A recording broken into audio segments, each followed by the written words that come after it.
अब मैं आपको एक्सप्लेन करूंगी आयरन मैन पार्ट 2। अब जहाँ पर पार्ट 1 का एंड हुआ था वहीं से पार्ट 2 स्टार्ट होता है। वही न्यूज के टॉनी ने एक्सेप्ट कर लिया है कि वही आयरन मैन है। किसी के टीवी पर चल रही होती है और जो आदमी इसको देख रहा होता है उसका नाम इवैन होता है। ये न्यूज देखते ही इवैन के फादर की डेथ हो जाती है, तो इवैन कहता है कि मैं आयरन मैन से बदला लेके जरूर रहूंगा। तो वो भी एक छोटा सा टूल तैयार करता है जिससे वो अपना ड्रेस बनाने वाला था, क्योंकि वो आयरन मैन से फाइट करने लगा था। अब कई दिन बाद इवैन का ड्रेस तैयार हो जाता है और वो उसे नाम देता है व्हिप्लैश।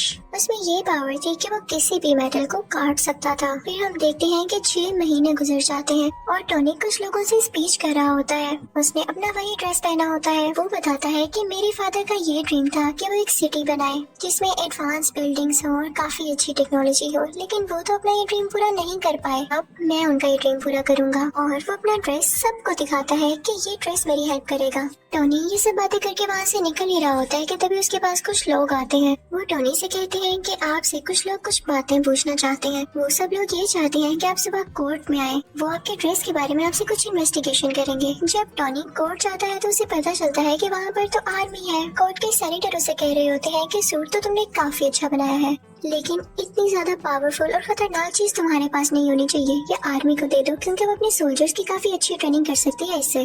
तो टोनी कहता है कि नहीं, वो ड्रेस मैंने बनाया है, मेरी मेहनत लगी है उसमें। मैंने उस पर कई एक्सपेरिमेंट्स किए और मुझे ही उसको यूज करना आता है। वो मेरा ड्रेस है और मैं ही आयरन मैन हूँ। No one can be iron man. कोई आयरन मैन नहीं बन सकता मेरे अलावा। वहाँ पर टोनी का वही ब्लैक दोस्त भी होता है, लेकिन इस पार्ट में उसका फेस चेंज है, यानी किसी और को टोनी का दोस्त बना दिया गया है, लेकिन कैरेक्टर वही है। वो भी सेम बात कहता है कि मुझे ये कहना पड़ रहा है कि ये ड्रेस वाकई बहुत डेंजरस है और ये आर्मी के पास होना चाहिए, लेकिन फिर भी टोनी नहीं मानता। फिर वहाँ पर एक वेपन एक्सपर्ट भी आता है जो कि सेम बात बोलता है, लेकिन टोनी कहता है कि मैं तुम लोगों में से किसी की बात नहीं सुनने वाला। टोनी उन सब से कहता है कि मैं जानता हूँ आप लोगों को ऐसा करने के लिए किसने कहा है।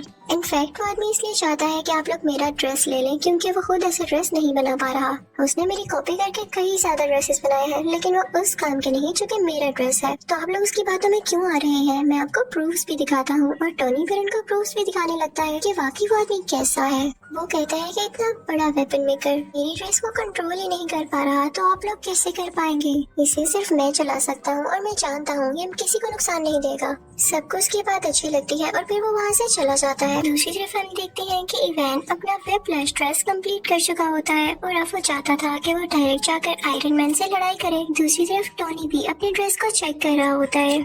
उसके ड्रेस में एक ऐसा कोर होता है जो कि सबसे ज्यादा यूजफुल था, लेकिन यूजफुल होने के साथ साथ वो काफी खतरनाक भी था। उसकी वजह से टोनी की बॉडी में काफी पॉइजन फैल रहा था। उसी दौरान टोनी इस सोच में भी पड़ जाता है कि अगर मुझे कुछ हो गया तो कंपनी का क्या होगा।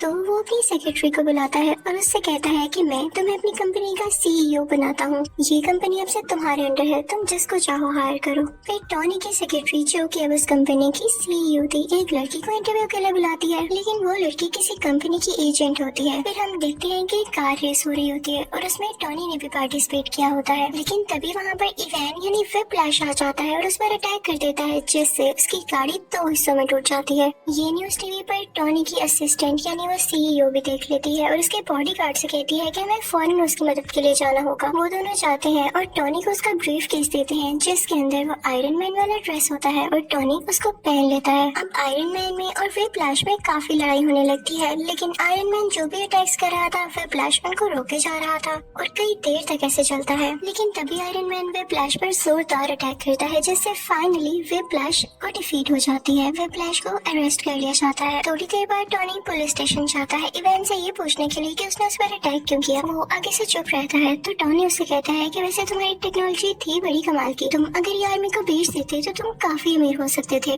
और ये कह के वो वहाँ से चला जाता है। फिर हम देखते हैं कि एक और आदमी आता है जो कि सेम टू सेम इवैन के जैसा था, इवन उसका यूनिफॉर्म भी। वो दरअसल जेल में इसलिए भेजा गया था ताकि उसको मरवाकर लोगों को ये शो किया जा सके कि इवैन मर चुका है। और एक आदमी जो कि बहुत बड़ा गैंगस्टर था, असली इवैन को रेस्क्यू कर लेता है, वहाँ से निकलवा लेता है। है। सबको यही लग रहा था कि इवान मारा जा चुका है, क्योंकि उन्होंने वहाँ पर ब्लास्ट करवा के नकली इवान को मरवा दिया था।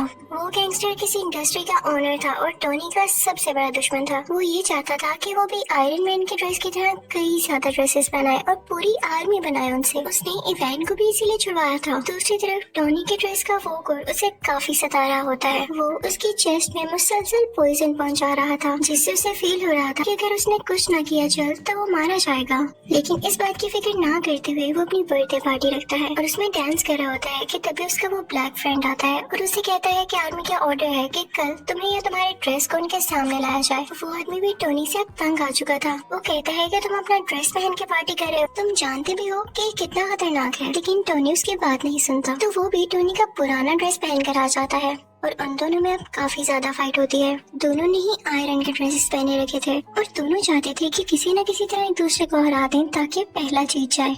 अब दोनों अपने अपने हाथ से लेजर निकालने लगते हैं और एट अ टाइम लेजर निकलने से दोनों लेजर्स आपस में टकरा जाती हैं और बहुत बड़ा ब्लास्ट होता है। जहाँ पर ब्लास्ट होता है और टोनी की बर्थडे पार्टी हो रही होती है, वो जगह कोई और नहीं बल्कि टोनी की कंपनी होती है। अब वहाँ से टोनी का पुराना ड्रेस लेके वो ब्लैक फ्रेंड तो चला जाता है, लेकिन टोनी वहीं पर नशे की हालत में होता है। फिर हम देखते हैं कि एक आंख वाला आदमी टोनी के पास आता है और उससे कहता है कि तुम्हारे फादर क्या क्या करना चाहते थे और तुम क्या कर रहे हो, तुम नशा करके इधर उधर फिरते रहते हो। तो टोनी कहता है कि अपनी जुबान बंद रखो, तुम होते कौन हो ऐसे बोलने वाले। तो वो आदमी कहता है मैं तुम्हारे बारे में सब कुछ जानता हूँ। वो लड़की जो तुम्हारी कंपनी में इंटरव्यू देने आई थी वो कोई और नहीं बल्कि मेरी ही सीक्रेट एजेंट है और तुम्हारी सारी बातें सारी रिपोर्ट से मुझे देती रही है। फिर वो आदमी ये भी कहता है कि मैं ये नहीं चाहता कि तुम्हारा कोई नुकसान हो, मैं चाहता हूँ कि तुम और ज्यादा अच्छा एक ड्रेस बनाओ जिससे पूरी दुनिया को फायदा हासिल हो। और मेरे पास तुम्हारे फादर की कुछ चीजें भी हैं, चाहो तो उन्हें मेरे से ले सकते हो। टोनी उस एक आंख वाले आदमी के पास से सारी चीजें ले आता है तो उसे पता चलता है कि उसके फादर जो सिटी बनाना चाहते थे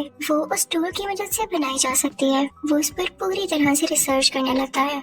वहाँ पर उसको कोर का पूरा डिजाइन भी नजर आ जाता है। वो उस पर थोड़ी सी और रिसर्च करता है और काफी चेंजेस करने के बाद बहुत ही ज्यादा एडवांस टूल बना लेता है और फिर उसी टूल से वो एक नया ड्रेस तैयार करता है जिसको नाम देता है मार्क 6। और साथ ही उसे इवान की कॉल भी आती है जो कहती है कि मैंने तुम्हारे दुश्मन के साथ मिलकर एक काफी अच्छा ड्रेस तैयार कर लिया है। मैं वेट करूंगा उस दिन का जब तुम और मैं आमने सामने होंगे और देखते हैं कि कौन जीतता है। मैं आप लोगों को राज बताती हूँ कि इन लोगों ने वो ड्रेस किस तरह से तैयार किया। टोनी का वो पुराना ड्रेस जो कि टोनी का दोस्त आर्मी के पास ले गया था, उस ड्रेस में इवान ने और टोनी के दुश्मन ने कुछ चेंजेस किए और उसको और ज्यादा एडवांस बना दिया कुछ टेक्नोलॉजीज की मदद से, जो कि बहुत सारी वॉर्स लड़ सकता था, फाइट कर सकता था। अब दूसरी तरफ टोनी का दुश्मन लोगों से स्पीच कर रहा होता है कि मैंने आयरन सोल्जर्स बनाए हैं क्योंकि अब आयरन आर्मी का दौर है। दूसरी तरफ टोनी को भी पता चल जाता है कि इवान किसी के साथ सच्चा नहीं है, तो वो जाता है अपने उसी दुश्मन के पास, उसी इंडस्ट्री के ओनर के पास और उसे जाके कहता है कि इवान तुम्हारे साथ धोखा करेगा, वो तुम्हारी सारी आर्मी को अपने कब्जे में कर लेगा और वो सिटी पर अटैक कर देंगी। और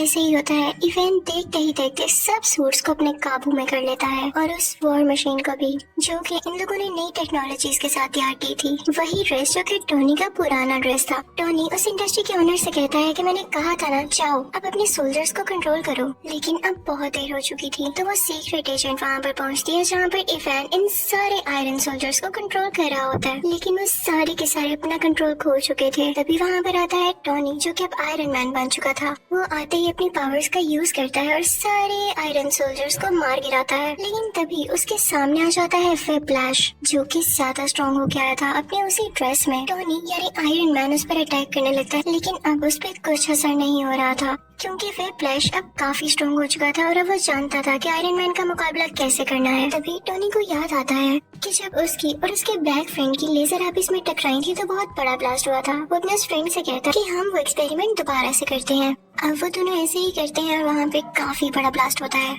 फ्लैश वहीं पर मारा जाता है। अब अगले सीन में हम देखते हैं कि टोनी के पास वही एक आंख वाला आदमी आता है और उससे कहता है कि मैं तुम्हें गुड न्यूज दूं, तुम्हारा जो आयरन मैन वाला ड्रेस है उसको एवेंजर्स ने अप्रूव कर लिया है, यानी अब वो एवेंजर्स टीम में यूज होगा।